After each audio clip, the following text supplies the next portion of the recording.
This episode of the Nerd Corporation podcast may contain spoilers and explicit language. Listener discretion is advised. We are the Nerd Corporation.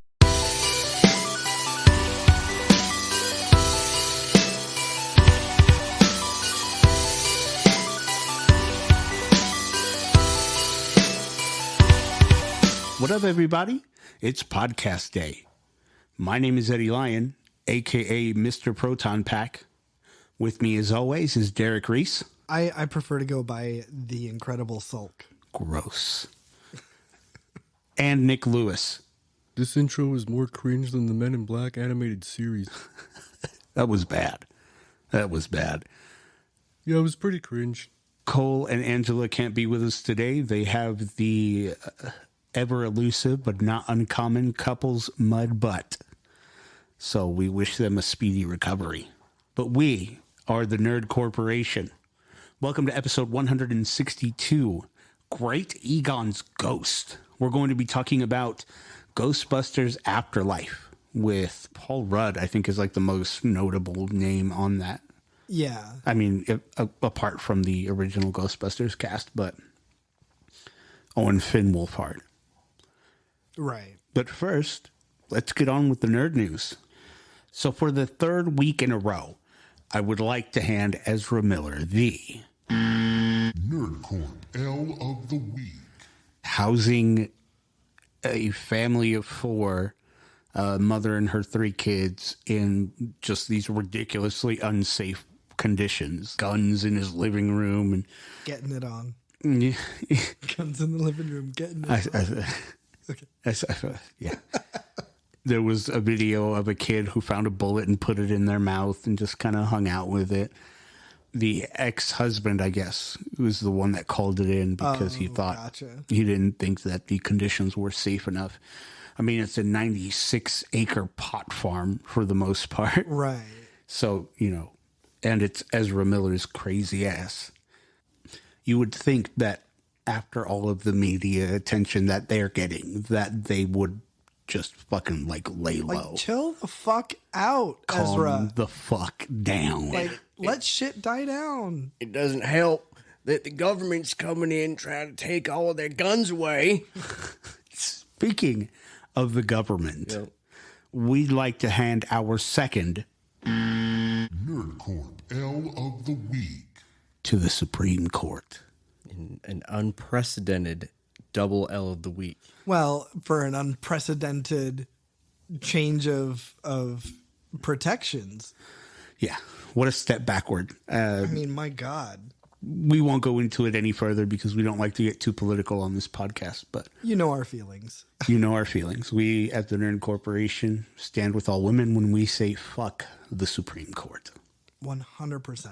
So, Ezra Miller, Supreme Court, shame on both of you. Fuck the Supreme Court, and hopefully after they get fucked, they have a child. Right. They are apparently forced to keep. Right. A curse on you. A curse your family. Curse on your cow. Curse on your cow. A pox on thee. Dishonor. Oh, that's right. It was dishonor. That's right. In wrestling news, sad day, referee Tim White died.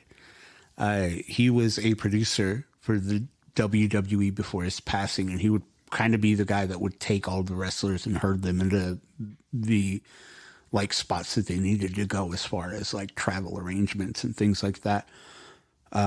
Chris Jericho tweeted that, whenever he came into a room, he'd light it up, and it was a very sad day for the people in wrestling. So rest in peace, Tim White, and that sucks. Condolences to the White family. Very beneficial when there was a power outage.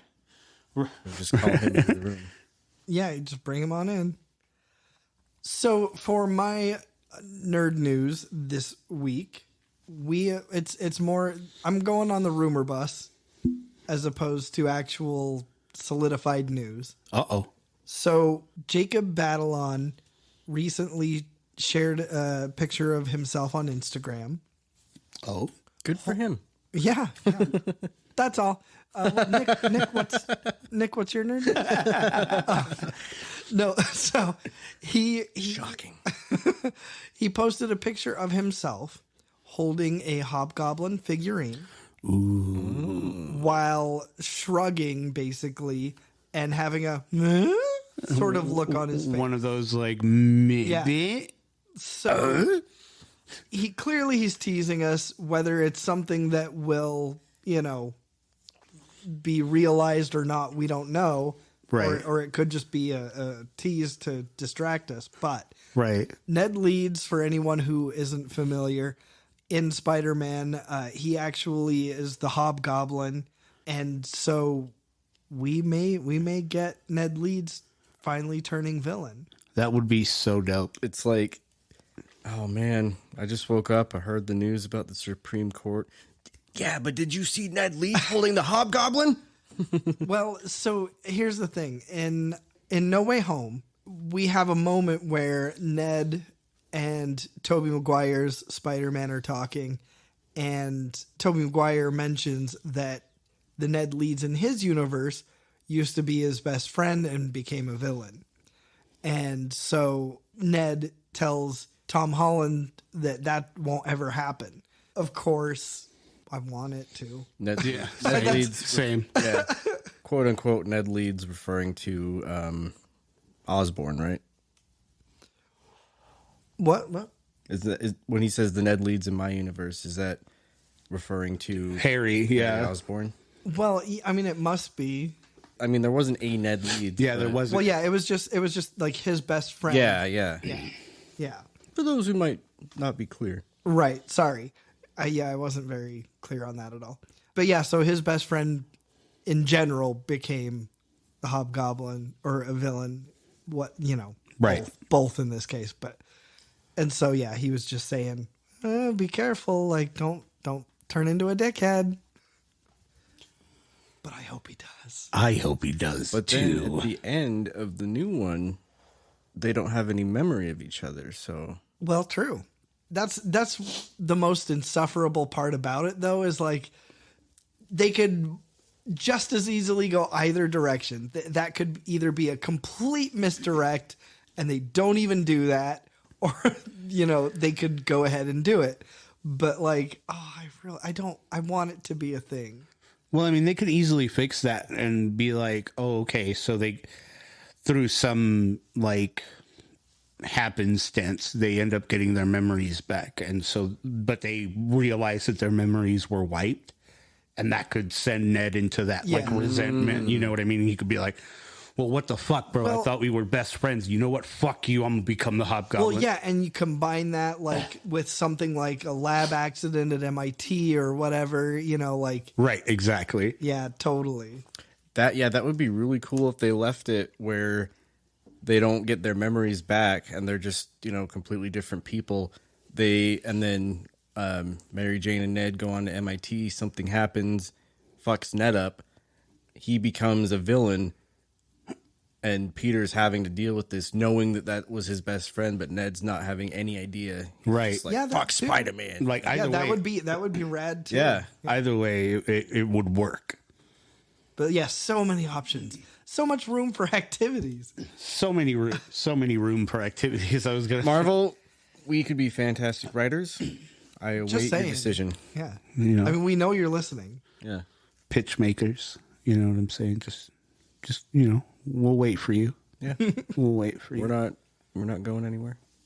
My nerd news is basically just from IGN. It is just showing that we are getting, I think there's about 6 pictures that have been released of the look for the Orcs and Uruk-hai in the new Lord of the Rings series, The Rings of Power, that's set to hit right. Amazon Prime sometime. Oh, that's right. Jimmy, could you pull those up real quick?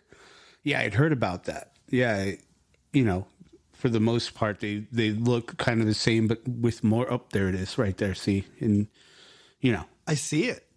it looks pretty good. Yeah, they're just basically updated versions. Yeah, but they look And, really good. Yeah, before when we were all getting our new news, our Nord news. Nord news. Nurse. Sponsored by NordVPN.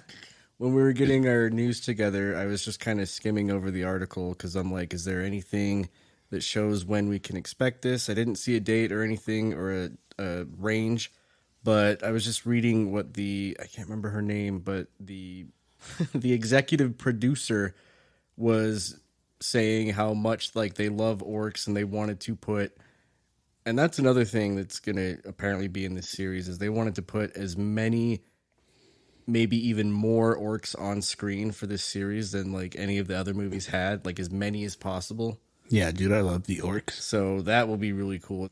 It's kind of like when Days Gone came out and their claim was, yeah, this is the most zombies you've ever seen on screen. And everyone was like, oh, okay. And it was. And I'm so hyped for this series. I just didn't see anything of when we can expect it, but it's an Amazon Prime series, which I think is really cool. So anytime Amazon invests in a series, for me anyways, they've knocked it out of the park. Oh, absolutely. There's The Boys, Invincible, not even superhero movies, but I was gonna mention shows. I was gonna mention The Tick. That was a really good one. The Tick was a good one. But Man in the High Castle, The Americans for me. Upload. I loved that show. Upload was really good. Yeah. What else was there? Banshee. I really liked that show. If you hadn't seen it, What's that show with John Krasinski? It's like The Office. Yeah. No, it's like, it's not. Is it Jack Reacher or is that Tom Cruise? Jack Reacher, I think, is what it is. It's like a Tom Clancy adaptation, and John Krasinski was in it. Is he in that one? Like that's the one that's got. Jimmy, can you pull that up? Jack Ryan. There it is. Okay, That's Jack it. Ryan. Yeah, I was like, gonna it's say Jack. I know it's Jack. Reacher has the dude who played Aquaman in fucking Smallville. Right. Oh yeah. What's his name? I can't remember his name. All right. Fuck it. Fuck him. No, he's so dope though, and Yeah. he's such a nice guy. Hawk in Yeah. in what is Titans. it? Titans. Oh, yeah. okay, yeah. No, we met him at Comic-Con. Yeah, Derek and I did. We met him at Comic-Con, and he was such a cool dude. I met him on accident. Like I was talking to Tom Arnold of all people, and we were And he was right next to him. we were gushing about wrestling because he asked me what my shirt was, and it's the NWO NDR NDR crossover, and I was like, oh, it's a wrestling. He's like, I know what it is. I'm just fucking with you. And then I just turned around to leave, and he comes over and starts talking to him, and they're like shaking hands, and I didn't know what to do, and I was like, can I just shake your hand and say hi? And he's like, yeah, sure. Like, hell yeah. Yeah, no, he was super dope. He was a really nice dude. Yeah. Before we get into the subject of the hour, if you're listening on YouTube, please don't forget to like, comment, share, subscribe, hit the little bell icon. We want to beat the algorithm and get into as many nerdy ears as possible, and that's the best way to do that. Also, we have merch, tpublic.com, and search the Nerd Corporation. Put our logo on anything that you desire, from shirts, stickers, phone cases, mugs, just anything they have available. And let us know you did that. Also, we have a subreddit, r/Nerdcourt podcast. Tell us you love us. Tell us you hate us. Tell us we suck. Just tell us things. Post your merch on there. That'd be a perfect place to do it. That would be the best place to do it. Also, if you love us and what we do, consider supporting us on Patreon, patreon.com/Nerdcourt podcast. Several tiers of loot to have access to, from stickers and shirts to extra content and bonus episodes. If you can't make a monthly contribution, consider supporting us on PayPal, paypal.me/Nerdcourt podcast. We want to have the best loot, give you the best giveaways, and give you the best nerdy experience, and that is the best way to do that. If you're not already a Patreon, you should probably do that right now, because this is going to be a doozy of a Snyder cut. Oh, yeah. Oh, yeah. The gist is just give us your money. I mean, Give us your money. You're not doing anything with it. Just give us your money. Just a little bit of it. Just a little bit of that money. Just Some change. Change. You can hear this episode unedited for as little as $1 a month. So, give us some money. Do it. Ghostbusters Afterlife. Directed by Jason Reitman, who directed some episodes of The Office. He directed some Saturday Night Live, Juno, Thank You for Smoking. Great movies. Yeah, all really good movies. Also, by the way, the son of Ivan Reitman. Who directed Ghostbusters? Why are you shaking? You don't know? No. Ivan Reitman produced the first two. Oh, Yeah. did he? I didn't know that. Yeah. I didn't know that. Which is like, it's really cool. It's just kind of all kept in the family. He's like, okay. Like, Fucking so. I'm not a big Ghostbusters fan. Like, I love Ghostbusters, but I'm not a slut for Ghostbusters. You I'm not either, Son of like- a bitch. I am, and yeah. Fuck you both. I'm not saying I don't love it. Yeah, like I do love love it. Ghostbusters, but I'm not like This is my episode. I chose this. All I'm hearing is blah, blah, blah. I'm a dirty tramp. Beside the point. I already knew that. Before we get into the movie, let's, I guess, recap the events leading up to Ghostbusters Afterlife. Because this is the spiritual third installment, I guess we could call it. Yeah, we didn't end up getting a quote-unquote Ghostbusters 3, Well, but plus they have referred to the fact that there will be another Ghostbusters, and everybody is calling it Ghostbusters 4. So might as well be official at this point that this was Ghostbusters Right. 3. You know? I think that if they do another one if they, get the original cast, it should be like, in a sense, Ghostbusters 3. But then again, if they continue from Afterlife, then it could just, Right. kind of like what Red Dead 2 did. It was it was a prequel, but it's Red Dead 2. Right. It's not the second one, Right. Yeah. So, the first Ghostbusters movie was released in 1984. Film opens up, scene at the New York Public Library. We see an older, stereotypic librarian trope, like some old lady, with her hair up in a neat bun, putting away books, and she is scared shitless by a ghost that appears to her. And the library then contacts a group of parapsychologists that are employed on a grant at Columbia University. And that's where we're introduced to Egon Spangler, Peter Venkman, and Ray Stantz. Egon played by the late, great Harold Ramis. Peter by Bill Murray, and Ray by Dan Aykroyd. They arrive at the library, coming face to face with the ghost, but not having become the Ghostbusters yet. There's not a ton of stuff they can do as far as like what they do later on. you know? They haven't even created equipment. They're not established right now. Yeah, no. But they do get a specimen that they're able to take back to the lab, run into an administrator from Columbia who's like, well, this is a good time to tell you guys that your grant's been rescinded and you're all fired. Fuck all of you. So they're basically unemployed and homeless at this point, which I don't know how they all must have just pooled their money together to buy this giant old firehouse. No. What happens is Ray has some property That's right. that he takes out a second mortgage on in order to That's right. get the money together Yeah. for the firehouse. Little bits and pieces left out, but yeah. So basically, they buy this old, dilapidated firehouse where they decide to set up shop, and that's where they establish themselves as the Ghostbusters. They hire a receptionist named Janine. You can get it. I do not remember the actress's name that plays her. I think Jimmy, could you look that up? it's like right on the tip of my tongue. Me too. Annie Potts. That's right. That's it right there. Annie Potts, she was a great character.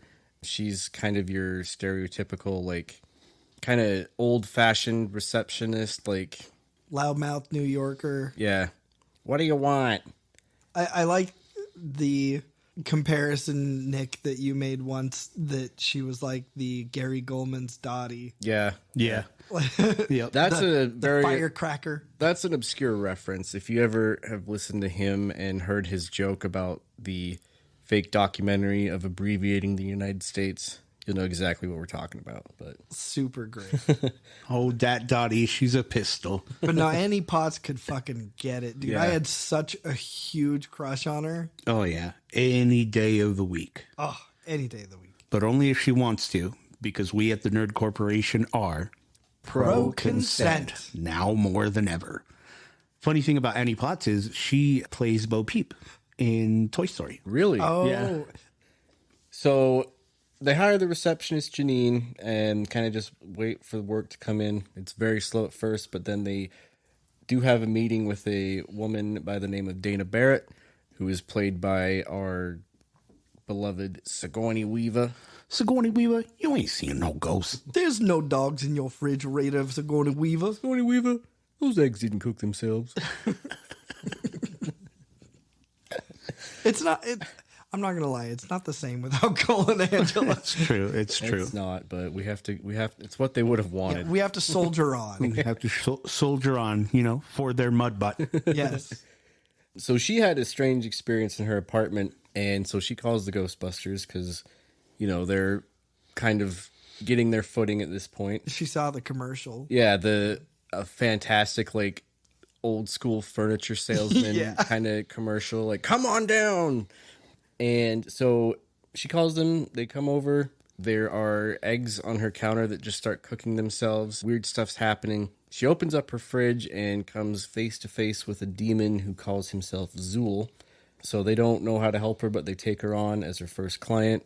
Peter is obviously trying to get with her, as Peter does. And then right as they're kind of about to lose all their money and that they put into this, after this specific incident, they start getting more and more notable. So they have to hire a fourth Ghostbuster by the name of Winston Zedmore, who is played by Ernie Hudson. Yeah. Yeah. Fun fact: he was supposed to have a much larger role and come in way earlier in the script, but I think it was basically a larger role initially because they were wanting to have a different actor play Winston. Oh, Who, of course, was Eddie Murphy. But that would have been interesting. yeah. Well, because it's one of those SNL cast type movies. Mm-hmm. So yeah, of course Yeah. they want to cast their friends. I don't remember why Eddie Murphy didn't or couldn't do it. Let me tell you something, man. I ain't afraid of no goddamn ghosts, okay? That's some shit that'll turn you white. See all these ghosts flying around here. What are you talking about? Look at it. Look over there. All them ghosts walking around. But yeah, White Coke, get it. I think it's probably just because it wasn't him that the role went to, that they chopped it down and had him come in later. But Yeah, that would have been interesting to see. So here now they're at the peak of their performance, and they get a visit from a agent, I guess, of the Environmental Protection Agency by the name of Walter Peck. He comes out and basically is like, this is a violation of environmental law, trying to shut him down, kind of like a crazed health inspector. by the way, can we just say Walter Peck, played by William Atherton, played absolutely perfectly. Just this smarmy, bureaucratic Yeah. piece of shit. Lives for his job. It seems like he's the type of dude that his entire day, every day, is spent getting shit on by the people above him. So Right. he's gonna take that out on anyone below him. Right, you know? exactly. He made you hate him in just the right way. So perfect. And that's how you know that he did a great job playing that character. Right, when you're like, get a load of this fucking guy. Right. All right. So basically, and then Dana, she's talking to Peter. She says, hey, do you want to come back over and, investigate a little bit? And Peter's like, hell yeah, dude. I'm gonna do a little more of that. Yeah. I'm gonna investigate, girl. So Dana gets possessed by the demigod Zool before you do. Peter shows up, as is tradition. Peter then shows up that evening and finds her this way, and then simultaneously at Dana's neighbor Lewis's apartment, he's Lewis Tully, played by the goat Rick Moranis, goated with the sauce. Big goat. He's having a party. There's another demon that is running around, his party, basically I almost said infects. Same thing. That possesses him as Vince Clortho, the keymaster. I said keymaker, like the Matrix. Can we be honest though? Lewis Tully's party sucked. The only thing that was good about his party, the only thing exciting, was the demon dog. So, do you ever need to liven up your party? Just invite over Vince Clortho. And then Walter shows up, basically says that he wants them to turn off all their machines. At the firehouse. Which would in turn release anything that they've ever caught. So they're just like pushing that it doesn't happen. Eventually, they look at the blueprint of Dana and Lewis's apartment, that there is a gateway that they find out is trying to be opened by Zool and Vince Clortho. So they head over to Dana's apartment, where New York is like, the adoring public is basically like trying to, get their autograph and mob them. They show up, they go up onto the roof where Lewis and Dana are, and they are met with a demon by the name of Gozer the Gozerian, who appears in the form of a beautiful woman. The Ghostbusters obviously try and defeat her. She says that she can take the form of anything they imagine, and Ray accidentally thinks of, his mind wanders, he accidentally thinks of the Stay Puft Marshmallow Man. So that's what Gozer goes into the form of and becomes Kaiju. Giant kaiju marshmallow man terrorizing New York. So eventually they defeat the Marshmallow Man. They're all covered in marshmallows, and they, at this point, decide to cross the streams so that they can shut the portal and ban Gozer back to whence she came. Well, crossing the streams happens first. That's right, yeah. Yeah, they cross the streams, and then it shuts the door and explodes. Yeah, that's what explodes the marshmallow all over New York. They end up closing the door, and they are met by the public with thunderous applause and cheers from the people of New York. And that is Ghostbusters 1 in a nutshell. On to number 2. All right. 2 is going to be a little shorter because there's not a huge... I'm just going to read this word for word because it's not very long. So following up to Ghostbusters, we have Ghostbusters 2. Ghostbusters 2 takes place 5 years after the events of the first film. Lawsuits and court orders have plagued the Ghostbusters for years, and their once lucrative business is now bankrupt. So they basically are just out of money. They're kind of, and they're all like, not just that, there's like jokes at this point. Like they're going around doing kids' birthday parties, and they're doing whatever they can to stay relevant. And life is sad and rough. Yeah. However, when ghost problems afflict Dana once again, the boys come out of retirement. The police promptly arrest them, but with New York City once again headed for supernatural doom, it needs the boys now more than ever. A river of ectoplasmic slime full of negative emotions bubbles towards a museum where an old Carpathian sorcerer named Vigo is located.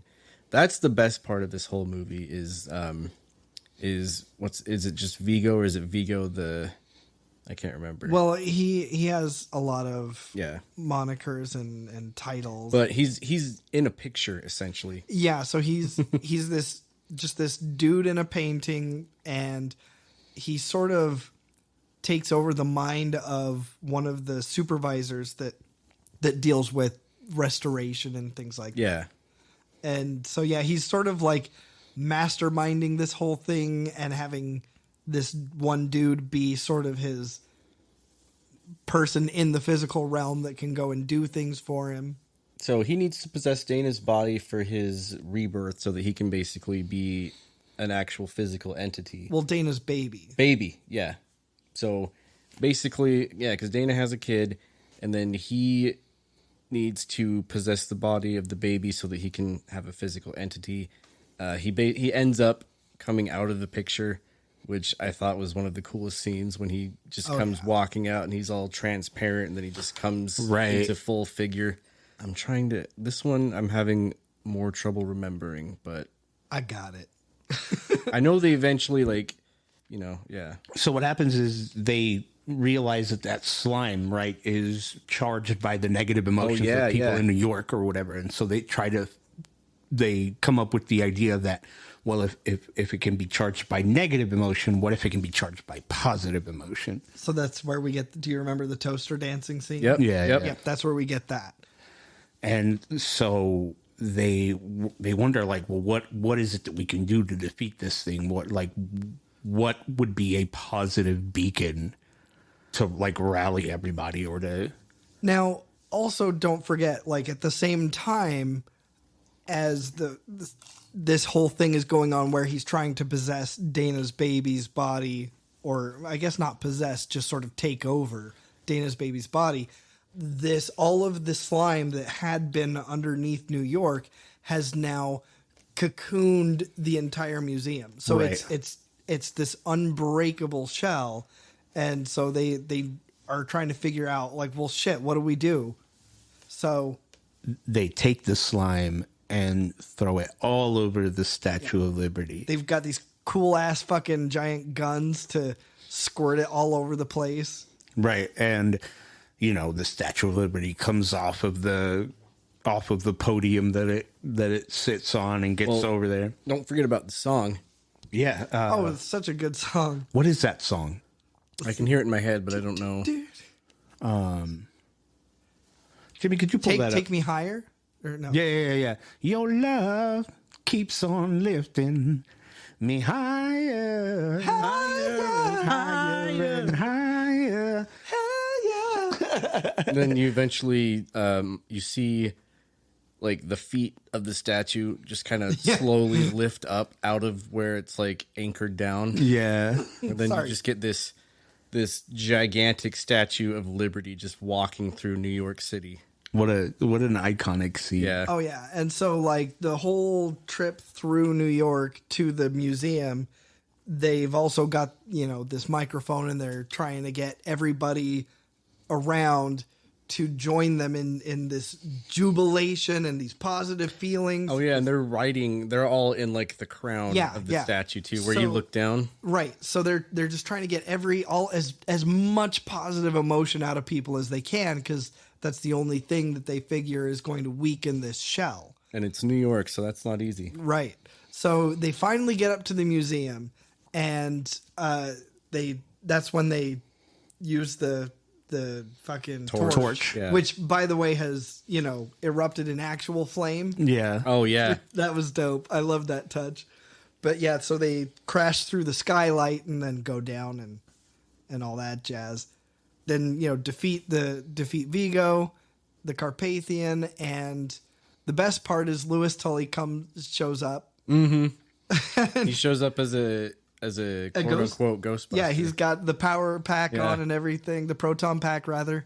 And, you know, so they defeat Vigo, and at the same time, Louis Tully is firing at the shell, and so he thinks that he defeated it. Yeah, because as he's firing, they defeat Vigo, and it all just kind of disappears. So the shell goes away. Yeah. Right.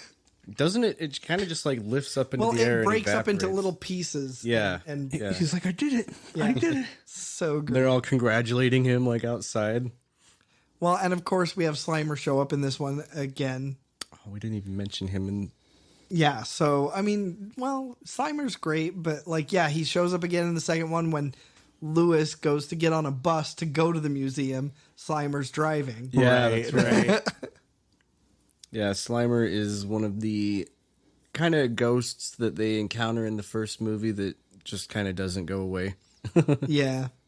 Slime's Venkman and all that jazz. But anywho. So that is Ghostbusters 2 in a nutshell, which brings us to Afterlife. quote unquote the third Ghostbusters movie. The spiritual third installment of the Ghostbusters franchise if you're not counting the female spin-off. And Eddie, I know that when I showed up, you were at the very tail end of this movie, so it's very fresh on your mind. So what are your initial thoughts? I really enjoyed it. I think it was really fun. It was very well written. I think I think that the pacing was very just nice and even. I enjoyed all of the ghosts, the little Slimer type ghosts that they had was pretty fun, and the actors were amazing. I mean, we should get into that, from the jump. We have Carrie Coon, who plays Callie. She plays Proxima Midnight in Infinity War and Endgame. Oh, wow. Wow. She was in Gone Girl. Oh, okay. She was also Proxima Midnight in the What If series. Oh, cool.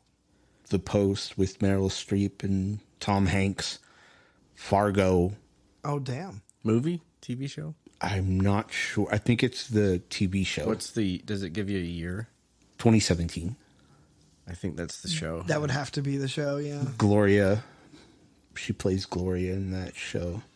That's cool. I didn't realize I had seen her in things before. Yeah, same here. Like when I saw that she was Proxima Midnight, I was like, wow, that's crazy. Right? I'm not good with remembering names, so this is the mom, right? Yeah, Yes. that's the mom. That's what I thought. And then Paul Rudd, who plays Gary Gruberson.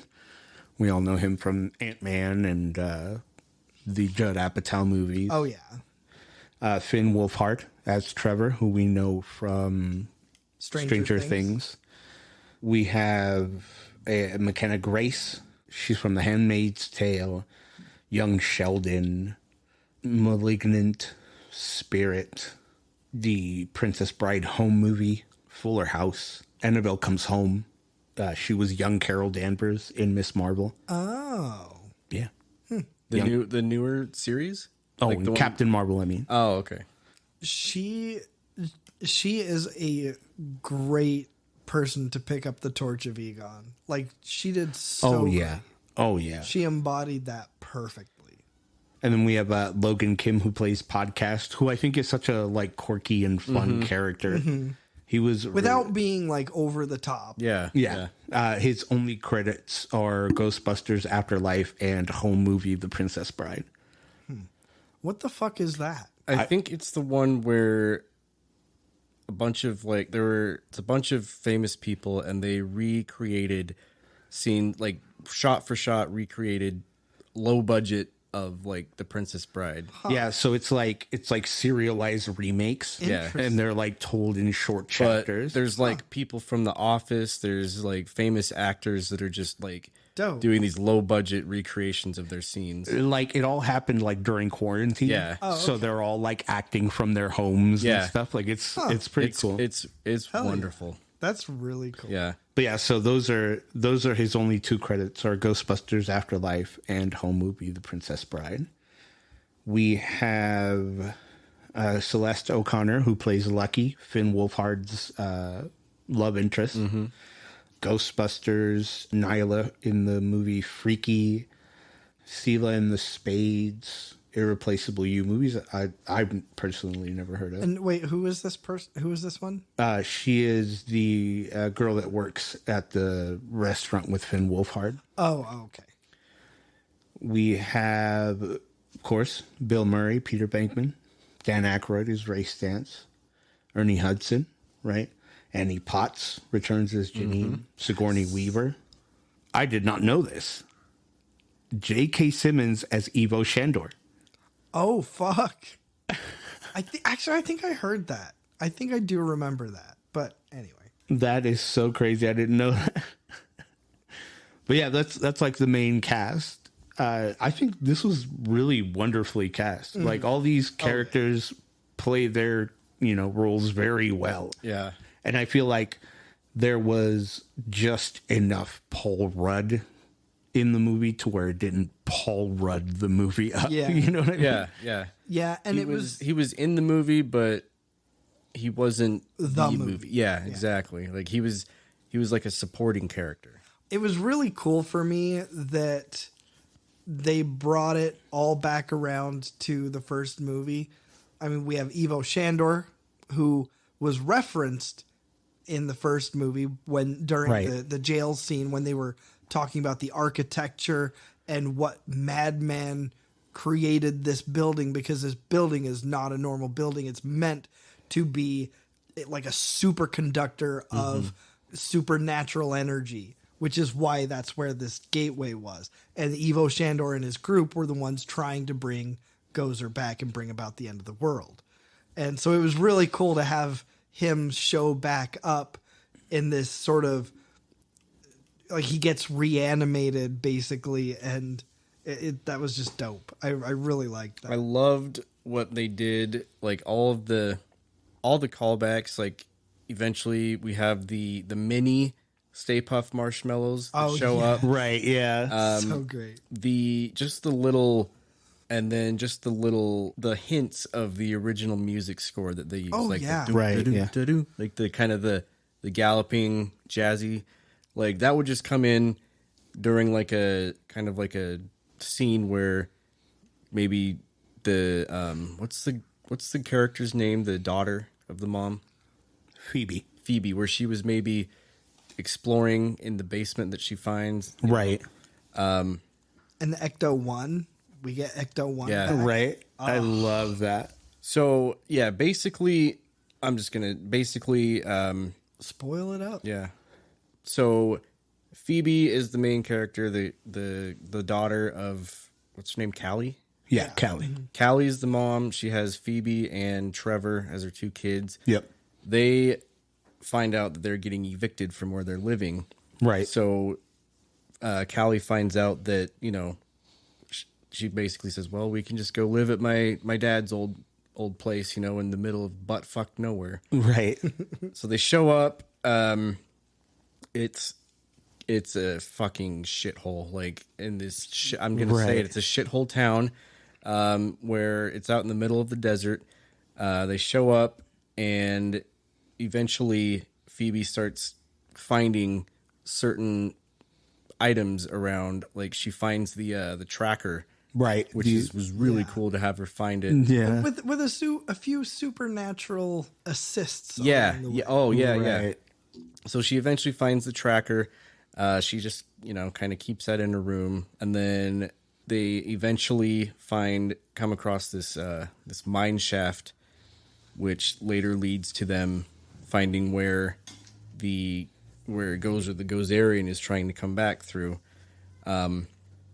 Fast forward a little bit, Phoebe finds out that her grandpa was Egon Spangler. And it's so funny because, like, throughout the movie, they're just like, who, fucking dirt farmer? Yeah, they call him Dirt Farmer because Egon was, when he lived in this house, he was just a shut-in, and everyone was just like, oh, he's just, you know, the crazy old man that lives up there, but nobody knew that he was just dedicating everything that he did to, because he knew that this second coming, for lack of a better words, was happening, and he was trying everything in his power to get ready to stop that. Well, and not only that, but he had set up traps in that mine shaft. I mean, that's why he moved out to the middle of nowhere in the first place, was because he wanted to be right near the thing. Right. But he had set all those traps to make sure that it was held at bay.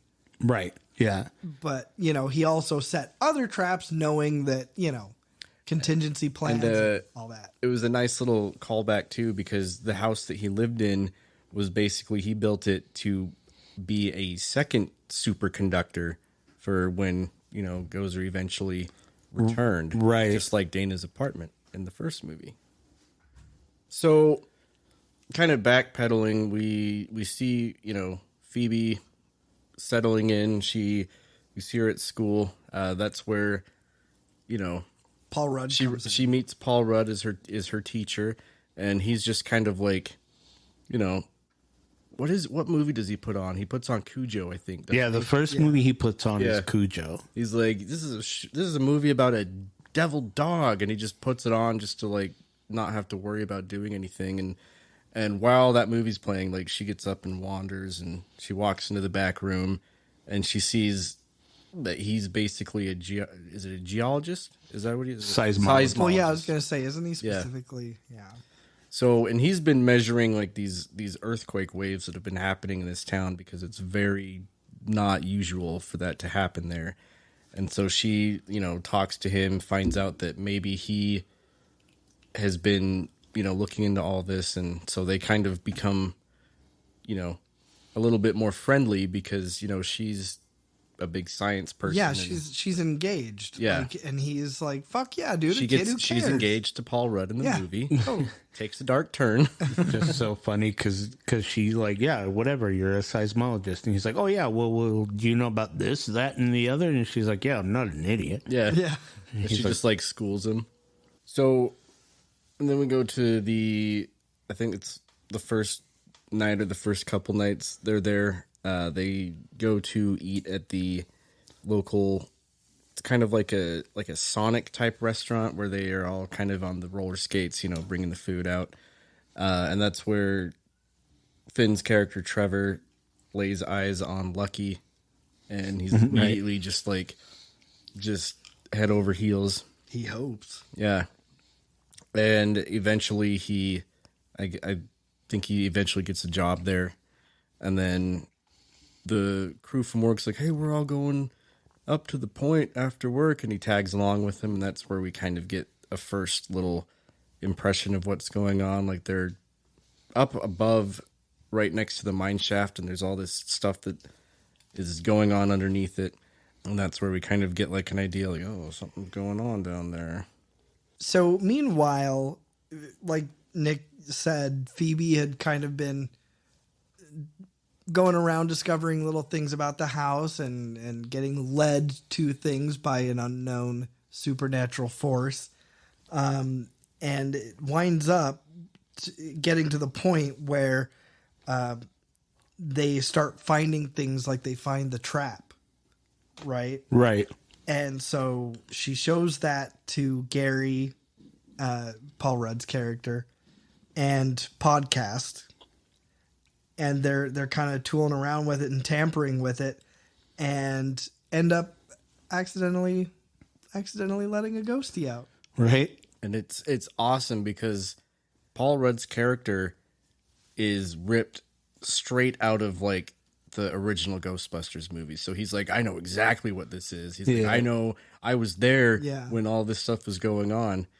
So he knew exactly what the trap was and all that. And Podcast, she meets him at school and they befriend each other.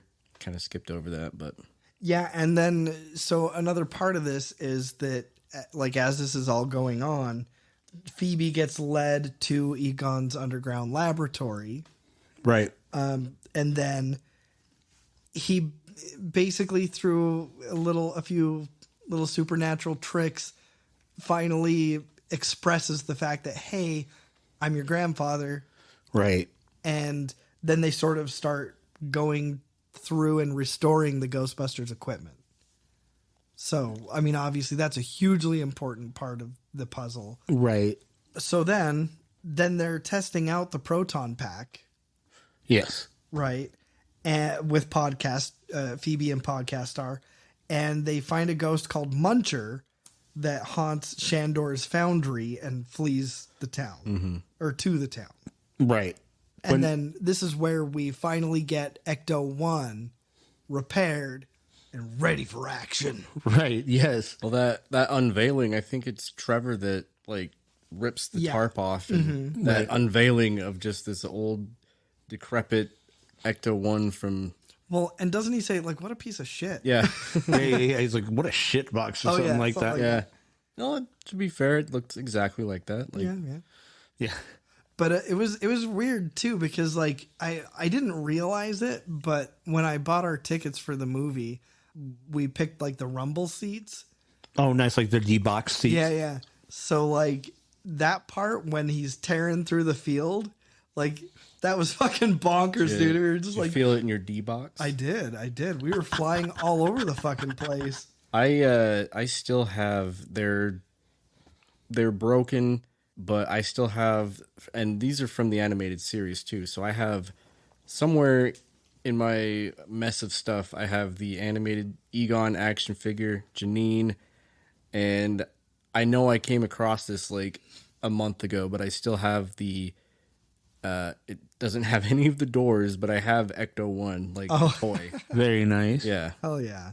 At this point, we also see a couple of other toys, tricks, toys, whatever.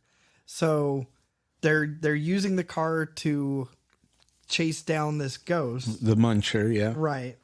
They end up, first off, before they get to play with the other stuff, they end up getting arrested. Mm-hmm.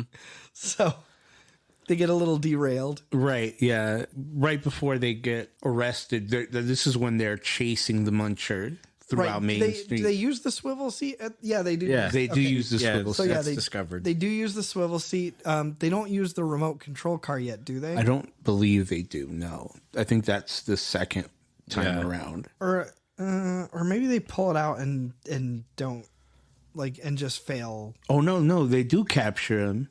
Or do they? Yeah. So they're going down Main Street. They tear everything. Nope, they do capture it. Yeah. You're right. But yeah. And then they get arrested, and meanwhile, and the seized. Yeah, Paul Rudd's character and Callie are on a date, and they get ripped from the date to a phone call that, they're in jail, so they have to go down, and that's when they say, we're seizing everything that we caught you with, and they're just like, no, we have to have this, like, you don't understand. Now, at this point, also, we get this is where we get set up for the amazing cameos. Right, yes. Because Phoebe, using a telephone number that she had written down for the Ghostbusters, winds up calling his occult bookstore. Well, she found it in the old commercial because she was watching those videos like on YouTube. Right. She wrote it down from there, but yeah. Yeah, and it reaches Ray at his occult bookstore. So she informs him that Egon's died and that they need help. And that's where we get a little bit of really nice backstory as to what happened to the Ghostbusters, why they're not around anymore. So Ray initially just is like, can't do it. Sorry. Yeah. And so basically he says that after they defeated Vigo, they disbanded. Ego stole the equipment and moved to Somerville to pursue some threat, but he doesn't ever tell them what it is. So the Ghostbusters are like, all right, well, okay, bye. Yeah. And then Egon's ghost leads Callie to a wall of notes and pictures and things like that, so that, because this whole time she fucking hated her dad. Yeah, because she thought that Egon had abandoned them. And just didn't, he just didn't give a shit. And that he just didn't care about them. Split on him. Obsessed with whatever the hell it was that he was doing in this farm. Yeah, and so, all of these notes and pictures and things like that are things that he collected and kept of her life. So, just showing hey, I and obviously towards the end of the movie, she realizes holy shit, this was this big important thing. There was a reason he left us. Right. But it was nice to also have that just as a hey, I never stopped caring about you. You've always been important. But yeah, so that was really sweet. And I like how when Phoebe went down there, it was just a stationary lamp that was kind of pointing, shining the light on places that it wanted her to go, and did the same thing for Callie. It shined the light on the wall. Then she realized oh no, he actually did care about me, and I was wrong. Yeah, exactly. So now we get to Phoebe, Podcast Lucky, and Trevor exploring the mine. So that's where they find the temple. They discover that Shandor is in this casket there. Right, and he's amazingly well preserved after being there for 70 years. Yeah. Yeah. let alone like he was old as fuck to begin with. Right. But yeah, and there are some automated proton cannons that have been sort of rigged up on these. Was it on the columns? Like that he had Well, rigged them no, up? he made his like they're on like these tripods pretty much. Right. Yeah, so Egon, this is what Egon did to keep Gozer at bay while he was working on all of this other stuff he was doing at the house. Right. So Zool and Vince Clortho possess Callie and Gary, respectively. And that's one of the funniest scenes. It really is. When they meet up on the top of the mountain or whatever, and they're just like ripping each other's clothes off. Right. They just like get it on right then and there. So they then go into the mine and tear down, destroy Egon's equipment, and allow Gozer to escape. Now, in this part, I kind of loved. Shandor awakens. Right. And goes to Gozer and is like, oh my God, I spent all this time trying to get this to happen and for my plans to come to fruition. And finally you're here and I pledged my life to you. Like just total fealty to Gozer. Right. And for his troubles. Gets split in half from the head. Yep. Torn right in half like a piece of paper. It's crazy that that's J.K. Simmons. Yeah. Yeah. J.K. Simmons. Yeah. Thinking back to it now, I'm like, okay. I can see that in my head now. Yeah. Now, and I think they saw this earlier in the movie, and yeah, well, no, of course they did. They figured out that Egon's set up an array of ghost traps right in front of the house, just underneath the ground. Right. All of this supernatural crazy shit going on. They are able to recover the equipment that the cops took from them, because fuck the police. Fuck the police. Fuck the police. Fuck them. They go. I love the little dance, Nick. That was great. They steal the equipment back and travel back to the mine. Phoebe basically runs interference and distracts Gozer so that they can try and capture Zool, which Podcast does. The Podcast sends the little remote control guy underneath, right? Mm-hmm. Right under its legs. Yeah, sends the remote control car under there, opens the trap, and it rips the ghost right from Callie. So Callie's good to go. She's back. And then, so... Right. Now, this not only helped Callie and brought her back, but the gatekeeper and the keymaster are part of what powers Gozer. Right. So without even one of them. Yeah, she's at like half power basically. And then they lure Gozer to the field of traps.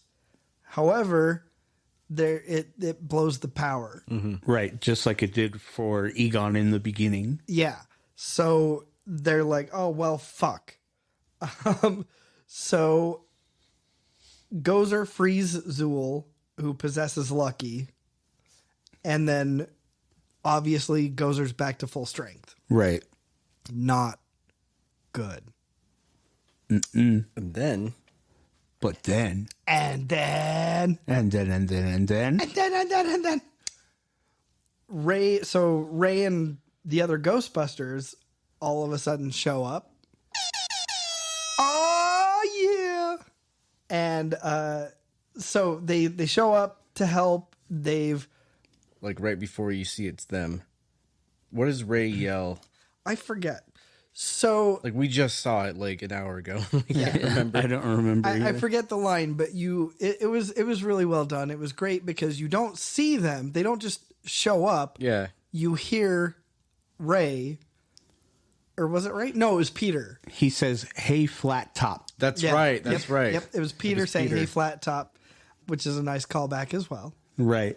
And then, so obviously you're like, whoa, holy shit, what the, who was that? Was that who I think it was? And then they pan over, and it's fucking dope.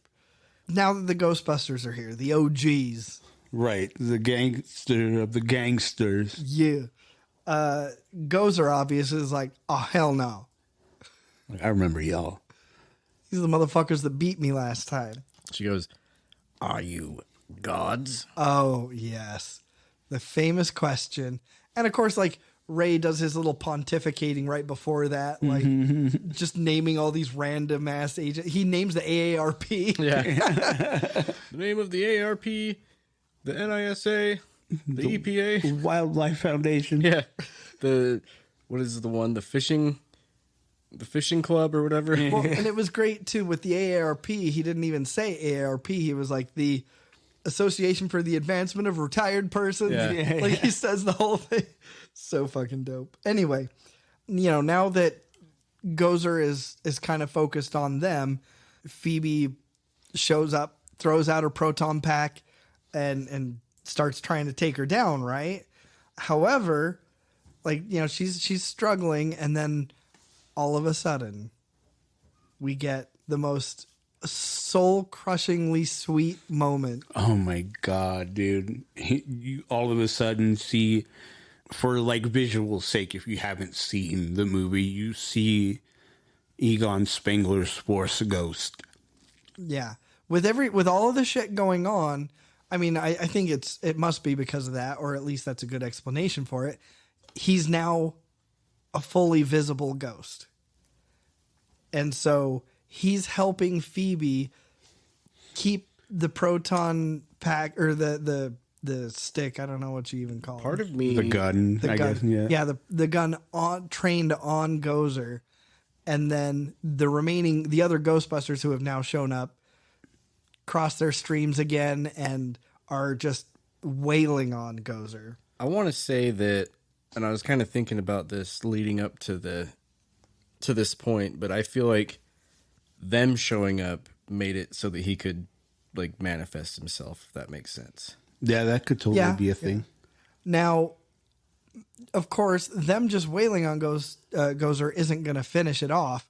So Trevor, who also has his proton pack on. For context, Gozer is firing and Phoebe is firing, so they're doing like a Harry Potter wand battle. Like, Yeah.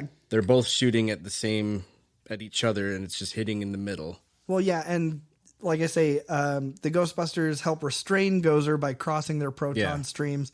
So like they've got her pinned down, but that's not going to finish the job, right? So Trevor, knowing that these traps are not functional because there's no power to them, goes ahead and uses his proton accelerator to charge the power source to basically like just give it what it needs, and then everything's activated, and then Callie hits the pedal to open the trap. All the meanwhile, Podcast is battling Mini Stay Puft Yes. Marshmallow because they made themselves manifest while they were at the store. Like, just he was looking at stuff, and they just started crawling out of the marshmallow bags, but he's like trying to fight him off while in the car, which is where him and Trevor are. And doesn't Trevor come out on the seat? Well, yeah. So that's the problem, is that was kind of the plan. Yeah. But the seat was inoperable. It wasn't. That's right, It wasn't that's right. working because those goddamn mini marshmallow men had like gotten in the works, and they were fucking things up. Coming up the works. Yeah, they were. And so Podcast had to fix that situation. But yeah, and then Gozer's gone, captured, minions are gone as well, and we get this beautiful scene of Egon with all of the Ghostbusters, with his daughter, with his grandkids. Peter turns and goes, "I thought you'd show up." Dude, Yeah. it was like And it was so beautiful. It was not belabored. It was not overdone. It was not heavy-handed. They didn't try to superimpose some voice on him or anything. Like the fact that he was silent the whole time was so perfect. One of my favorite parts of the whole Egon coming back is when he's helping when he's helping Phoebe shoot, and he's just kind of got her like, you know, he's standing behind her with his arms around her. And it pans to the Ghostbusters, and they're just like looking, and Peter does like a double take, and they're just like staring at him. It's like, But yeah, I mean, the whole thing was so perfectly handled. I think it's especially beautiful considering that the movie franchise itself, right, is going from the original Ghostbusters to the grandchildren of one of the original Ghostbusters. Right, yeah. The original movies were directed by Ivan Reitman, and this movie is directed by Ivan Reitman's son. Right, And that's right. So you've just got this handing down to the next generation, and it's so fucking beautiful. That's very cool. I'll admit, when this movie got announced, part of me was just like, fuck. Because I'm thinking of the previous Ghostbusters movie that came out, and I'm going, God damn it. Why are they trying to do another one? I mean, I thought that one was good. It wasn't. I did too. Yeah. I liked that one too. It at all. It's for a different audience. That's all. That's all that was. Because I enjoyed it. I thought it was. I mean, Leslie, what's her face? Leslie Jones. Yeah, Leslie Jones was a little too much for me at times, but other than that, I don't like Melissa McCarthy at all. Yeah, that makes sense. But what's her name? Leslie McKinnon, is it? Kate McKinnon. Kate McKinnon. Yeah. I will watch anything she does. Kate McKinnon is. I think that's the reason that I amazing. was like, okay, I'll watch this because she's in it. Yeah. And Kristen Wiig is in it, who's also great. Oh yeah. It wasn't. I was just like, it feels like they're reaching on this one to me. Yeah, and I mean, I don't know. It was just. I mean, I get the gripes. But, I just still thought it was a good movie. But that's what I initially thought when I was like, oh, they're doing another one. I was like, I had this somewhat sour taste in my mouth from this previous Ghostbusters movie. And then I saw that, what's his name? His kid that directed it. What? The Reitman kid, his name. Oh, I'm blanking. Jimmy, could you pull that up real quick?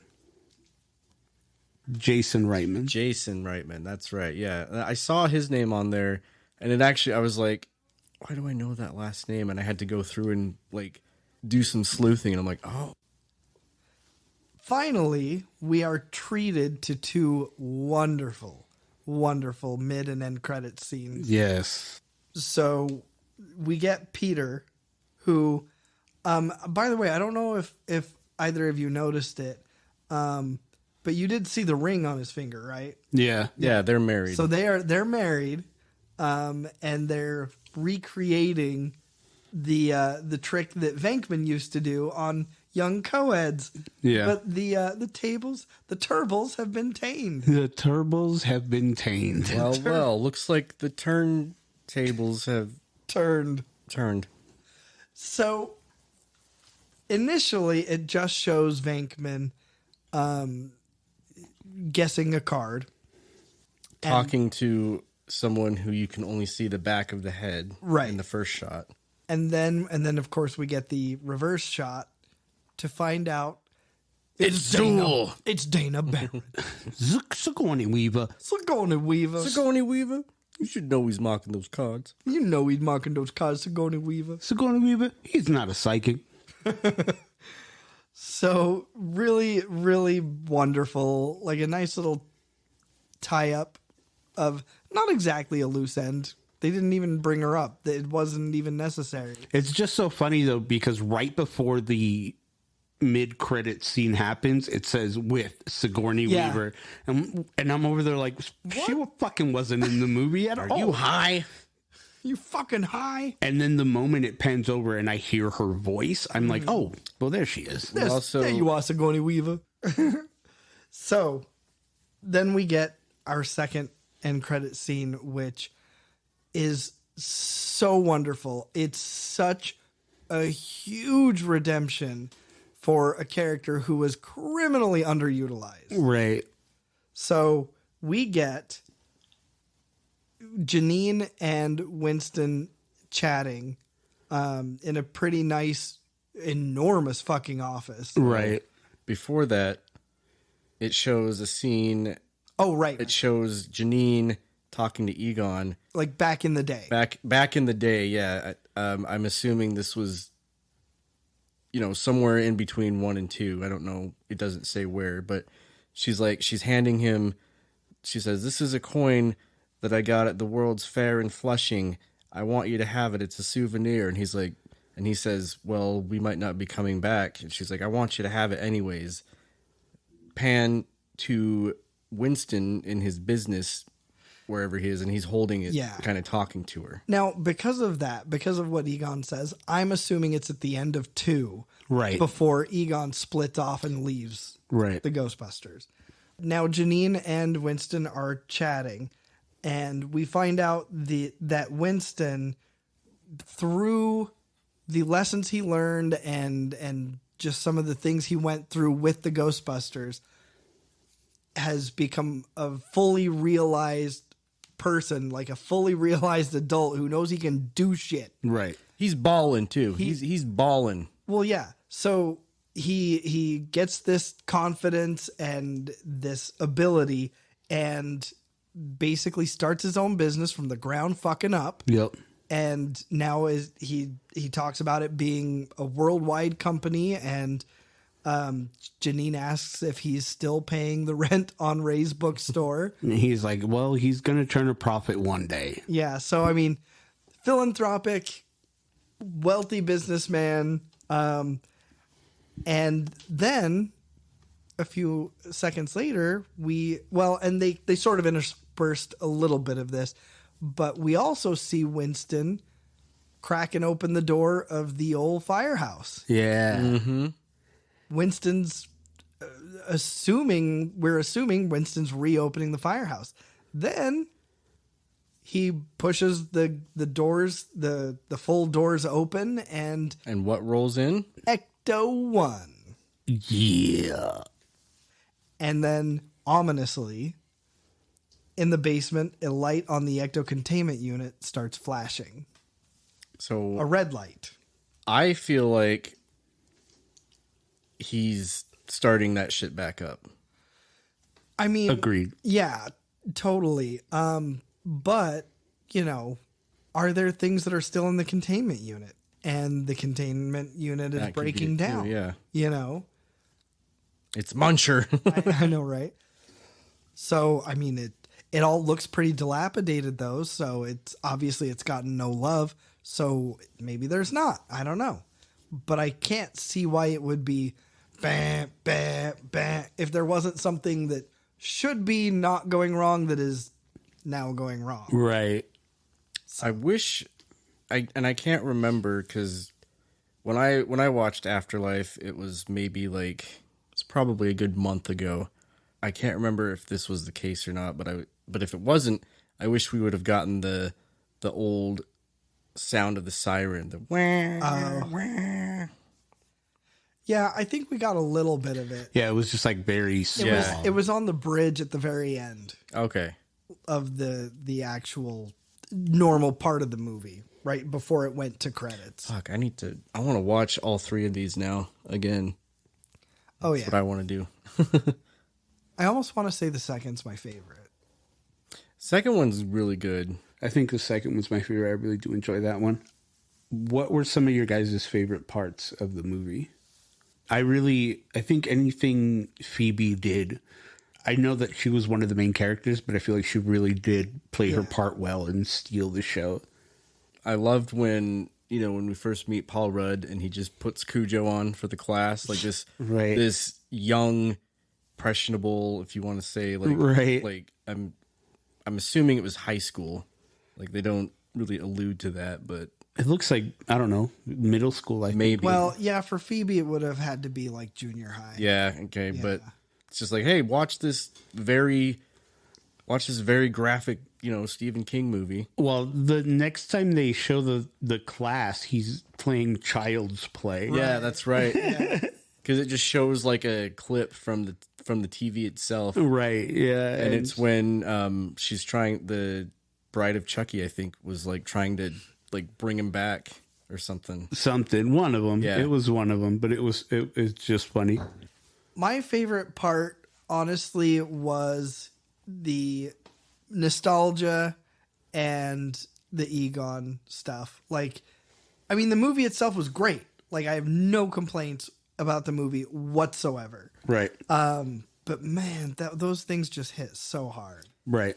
And it wasn't like oversaturated with Not at nostalgia, all. right? Like it wasn't an entire nostalgia ride. Oh yeah, no, not at all. It's like I was saying, because when I showed up here to record, Eddie, Derek, and Eddie's girlfriend were finishing watching. They were at the very like last maybe 10 minutes of this movie, and after the movie ended, I was just like to Eddie, I was like, "Ah, good thing you watched this with a bunch of your male friends." Because when I was watching this movie, like in my room at like 2 a.m, I was just fucking just a river. Oh, just- dude. Yeah. It was Right. just, and then it stops, and you're like, okay. And then the part where he, hugs his family, I'm like, no, it's back. Oh God. Mine, I think, was the part, where Paul Rudd shows him all the movies in class, all the Yeah. old scary movies, and then. Like I said, when we got to this part of the podcast, I loved the old kind of like fluty, jazzy music that they brought back for this movie. Right. But I think my favorite was just the reveal of the Ecto-1 when they rip that tarp off and it's just sitting there and you're just like, oh my God, Yeah. there it is. Yeah. I think that was really cool. Yeah, just all of the nostalgic moments were done. They were executed with surgeon-like fucking precision. Oh, absolutely. Like- they knew exactly where to put it. Nothing was over the top or hammy or Yeah. just like it didn't feel like pandering. And No, they not at all. didn't, speaking of not overdoing it, they didn't overdo Gozer either. Like, Yeah. they didn't, Right. They didn't make her some like weird, like, how can we make this, today's standards? They kind of redid what she originally looked like, but they didn't go over the top with her. Yeah, exactly. Well, and it was nice they didn't go the same route of like having her summon some other avatar. Like, Right. They didn't make an exact carbon Yeah. copy of Ghostbusters 1. Right. Well, final ratings. 1 being the worst, 5 being the best. I give this a 5. Like, even if you haven't seen this movie and you come across this episode, I would still say go watch it because we didn't cover all of it. I would say watch it, if anything, to see in person the end scene with Egon coming back. I'd give it a 1. No, you. It just wasn't for me. You're so high. Go get back there with her and don't come out till we're done. Yeah. No. I mean, obviously, like 6 out of 5. Like this movie was fucking phenomenal. It hit everything. It ticked every box that it needed to check, and then some. It blew my expectations away like so hard. It blew my ecto I expectations. blew my ectoplasm everywhere. I also give it a 5. Pacing was well done. Writing was amazing. The nostalgia points were on point. I mean, it didn't feel like just another Ghostbusters movie to me. It felt like a new Ghostbusters movie. It felt like a fresh new Ghostbusters. And I really enjoyed it. Well, that concludes our episode on Ghostbusters Afterlife. We hope you enjoyed it. As always, you can follow us on social media. On Facebook at the Nerd Corporation, a podcast. On Twitter and Instagram at Nerdcourt Podcast. Or you can shoot us an email at nerdcorppodcast@gmail.com. And if you haven't already, subscribe to our YouTube channel. Search The Nerd Corporation and look out for our green Nerd Corp logo. Also, follow us on Reddit, r/Nerd Corp Podcast. Tell us you love us. Tell us you hate us. Tell us we suck. Tell us to go fuck ourselves. But please, just interact with us. If you love us and want to support what we do, consider supporting us on Patreon. Patreon.com/Nerd Corp Podcast. Several tiers of loot to have access to, from stickers and shirts to extra content and bonus episodes. We'd love to thank our Nerd Corporate backers, Glenn the Simp, Fillmore McLaurin, and Jake Hurst, and our Nerd Financial investors, Kim Nichols and Dallin Gilbert. Thank you, Mom. Thank you, Dallin. Thank you, Jake. Thank you, Fillmore. Bort. Now I'd like to introduce our sponsor, Raid Shadow Legends.